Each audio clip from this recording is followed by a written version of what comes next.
রবীন্দ্রনাথ রবীন্দ্রনাথকে খুব কাছ থেকে পেয়েছেন দিলীপ কুমার রায়, পেয়েছেন তার আস্তিক রূপকে। রবীন্দ্রনাথের ভাষা বারবার তাকে আপ্লুত করেছে। তিনি বলেছেন, ঈশ্বরকে যে জানি নে, তাকে যে পাইনি, এইটা যখন অনুভব মাত্র না করি, তখনকার যে আত্মমিশ্রিত নিশ্চিন্ততা, সেইটা থেকে উত্তিষ্ঠত জাগ্রত। রবীন্দ্রনাথের ভাষা, তার কথা, তার কান্না লেনিনের মতো পৃথ্বীবাদীর নয়, মহাত্মাজির মতো নীতিবাদীর নয়, জওহরলালের মতো সংশয়বাদীর নয়, রোমারোলার মতো শিল্প অস্তিত্ববাদীর নয়।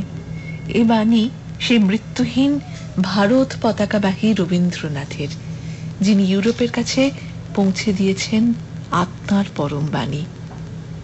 রবীন্দ্রনাথ কবির স্তর ছাড়িয়ে পৌঁছেছেন ঋষির পর্যায়ে। তাই দিলীপ কুমার রায় স্মরণ করেছেন সেই শব্দ, দাঁড়িয়ে আছো তুমি আমার গানের উপারে। বারবার মনে হয়েছেন যে রবীন্দ্রনাথ কেমন করে এত শত মানুষের আশ্রয়স্থল হতে পেরেছেন, এ শুধু তারই কাজ। তার সুরেই শেষ করেছেন, বলেছেন, একটি নমস্কারে প্রভু, একটি নমস্কারে সকল দেহ লুটিয়ে পড়ুক তোমার এই সংসারে। একবার চেয়ে দেখিস নামা, চরণ ধরে আসি পড়ে, একবার চেয়ে দেখিস নামা, মত্ত আছি সাবন খেলায়, আপন ভাবে বিভোর বামা, চরণ ধরে আছি পড়ে, একবার চেয়ে দেখিস নামা, একই খেলা খেলিস ঘুরে স্বর্গ মতো পাতাল জুড়ে মা, একই খেলা খেলিস ঘুরে স্বর্গ মতো পাতাল জুড়ে, ভয়ে নিখিল মুদে আঁখি চরণ ধরে ডাকে মামা, চরণ ধরে আছি পড়ে, একবার চেয়ে দেখিস নামা, আয় মা এখন তারা রূপে, শীত মুখে শুভ্র বাসে, নিশার ঘন আধার দিয়ে উষা যেমন নেমে আসে, উমা এতদিন তো কালী ভীমা তোরি পূজা করেছি মা,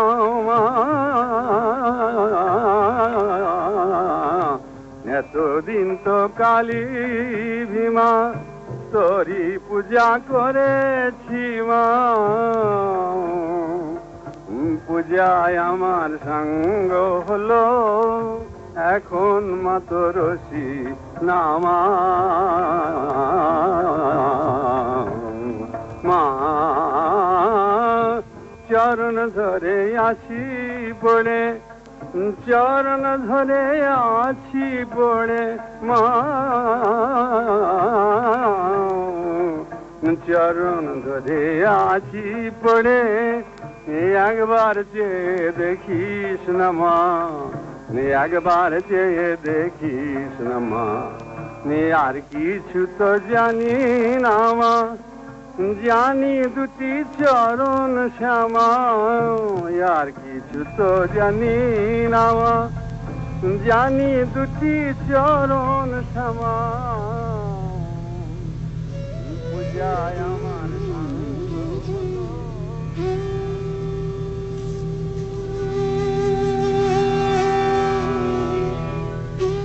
রোমারোলা এবং বার্টন রাসেল, এই দুজন মহামানুষের সঙ্গেই ঘনিষ্ঠতা সান্নিধ্য গড়ে উঠেছিল দিলীপ কুমার রায়ের।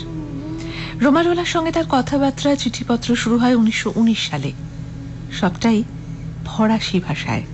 প্রত্যেকবার দেখা হলেই তার সঙ্গে কথাবার্তা তিনি তখনই বাংলায় লিখে রাখতেন। পরে সমস্ত রিপোর্ট ইংরেজিতে তর্জমা করে তাকে পাঠান 1928 সালের জুলাইতে। রোমারোলা তার অনুরোধে আবার এগুলি সহস্তে সংশোধন করে প্রকাশ করার অনুমতি দেন। সংশোধনগুলো আবার তিনি করেন ফরাসি ভাষায়, আবার তার বাংলা অনুবাদ করা হয়। এরকম ভাবেই যোগাযোগ, মতের আদান প্রদান। আর বার্ট্রান্ড রাসেলের সঙ্গে তার দেখা হয় প্রথম লুগানো শহরে, সুইজারল্যান্ডে, নারী জাতির আন্তর্জাতিক শান্তি সংঘে। সেই সভায় তিনি এসেছিলেন নিমন্ত্রিত হয়ে চীন সম্বন্ধে বক্তৃতা দিতে। সেখান থেকে ঘনিষ্ঠতার শুরু, আলাপের বিস্তার আরো অনেক দূর। এত সবের মাঝখানে কিন্তু কাজ করেছেন নিজের দেশের মানুষের জন্য, সবার জন্য। 1938 সালে সরকারের অনুরোধে কলকাতা বিশ্ববিদ্যালয়ের সঙ্গীতের পাঠ্যসূচির জন্য দুটি গ্রন্থ রচনা করেন, গীতসাগর আর সাঙ্গীতিকী নামে। আবার 1953 সাল, অনেকগুলো বছর পরে, ভারত সরকারের দ্বারা প্রেরিত হন, যান সঙ্গীত মিশনে। সেখানে গিয়ে ইউরোপের বহু দেশে, আমেরিকা যুক্তরাষ্ট্রে, জাপানে, মিশরে সঙ্গীতের উপর ভাষণ দেন।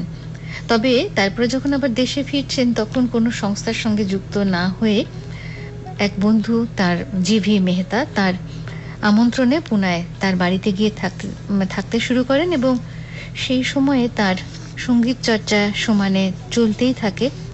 বলা হয় যে তার বাসস্থানটি যেন কোথাও একেবারে মন্দিরে পরিণত হয়েছিল।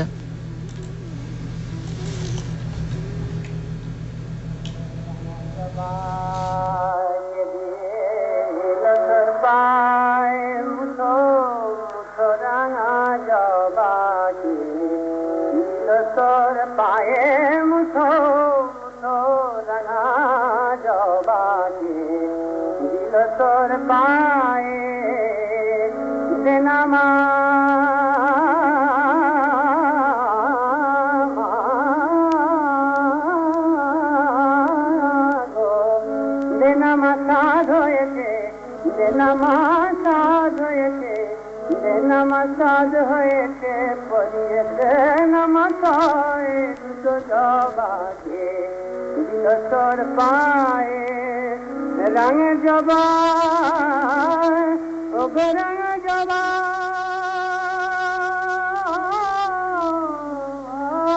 জবা জবা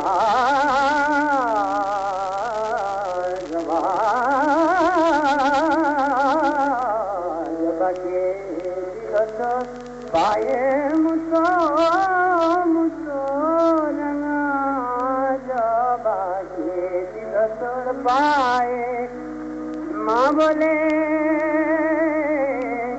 মা বলে দেখব তোরে, মা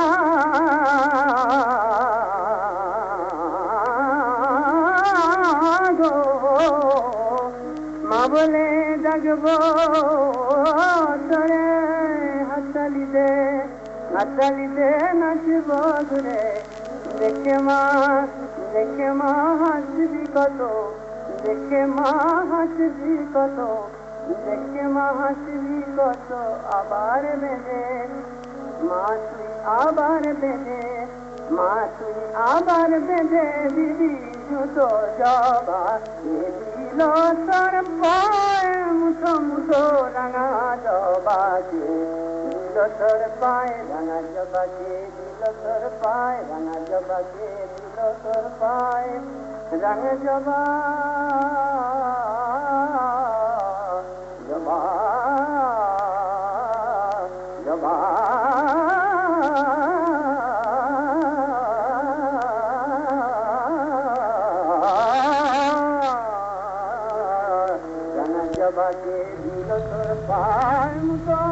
শ্রদ্ধেয় শ্রী প্রমথনাথ চৌধুরী, যিনি বাংলা সাহিত্যে বীরবল নামে সুপরিচিত, তার বাড়ির সাহিত্য চক্রে আরো যারা ছিলেন নবীন এবং প্রবীণ সাহিত্য শিল্পী, তাদের মধ্যে থাকতেন দিলীপ কুমার রায়। কিন্তু সেখানেও আলাপ হয়েছিল সত্যেনবাবুর সঙ্গে।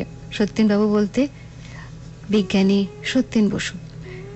সত্যেন ছাত্রমহলে খুব নাম করা ছিলেন, আর দিলীপ কুমার নিজে শুনেছিলেন যে তিনি এমএসসি পরীক্ষায় রেকর্ড নম্বর 90% বেশি পেয়েছিলেন।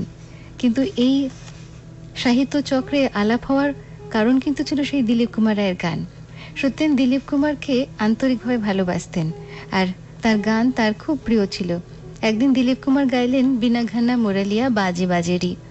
গান শেষ হতেই বিজ্ঞানী মানুষ সেসব কিন্তু কোনো প্রসঙ্গ না তুলে বললেন, কাছে আসুন, আপনার সঙ্গে ভাব করি। আর এইভাবেই আলাপ চলেছিল, এই বন্ধুত্ব ছিল দীর্ঘদিন।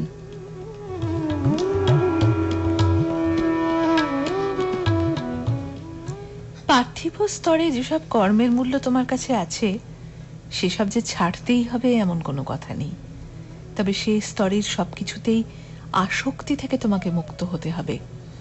তা তুমি কর্মচক্রের মধ্যেই থাকো বা বাইরেই থাকো, কারণ এই আসক্তিকে যদি তুমি পুষে রাখো তাহলে উপরের আলো অব্যাহতভাবে তোমার মধ্যে দিয়ে তোমার প্রকৃতির রূপান্তর সাধন করতে পারবে না।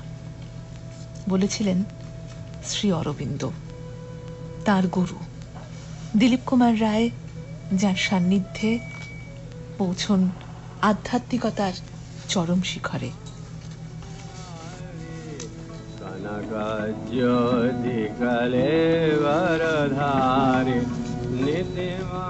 শ্রী অরবিন্দর সংস্পর্শেই কাটে তার জীবনের এক দীর্ঘ সময়। তার আধ্যাত্মিক জীবন সেখানেই পরিপুষ্ট হয়, কিন্তু সঙ্গীতকে, সঙ্গীতের সাধনাকে তিনি আঁকড়ে রেখেছিলেন জীবনের শেষ দিন পর্যন্তই। ঠিক, এবং এই পন্ডিচেরিতে ছিলেন 1928 থেকে 1950 পর্যন্ত।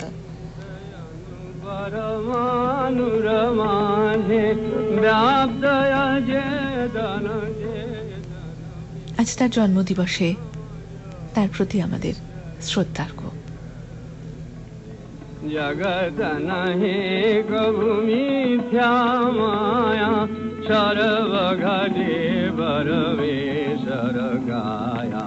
প্রাণ রূপ তুমি প্রাণী বৃন্দে, নম যোগীশ্বর শ্রী অরবিন্দে।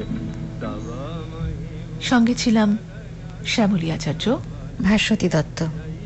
পুরুষমম জাগ্রত হরসে, বিতর বিভব তব সাধক বৃন্দে, নম যোগীশ্বর শ্রী অরবিন্দে। জ্যোতির্ময় তব কৃপাবতরণে, সার্থক কর গুরু মময়োতরণে। নন্দিত কর মন মধুকর বৃন্দে, নম যোগীশ্বর শ্রী অরবিন্দে। অতি মানস বিজ্ঞান দিশারি, সच्चिदानंद লোক বিহারি।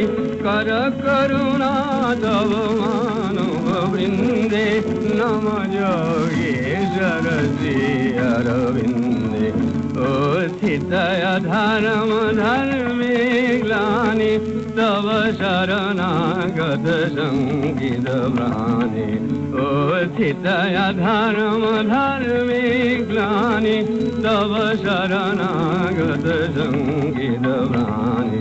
রক্ষ ধরাবধি দানব বৃন্দে, নম যোগীশ্বর শ্রী অরবিন্দে। প্রথম বিঘোষিত ये मर मरते, देव विवर्तन नर अमरते।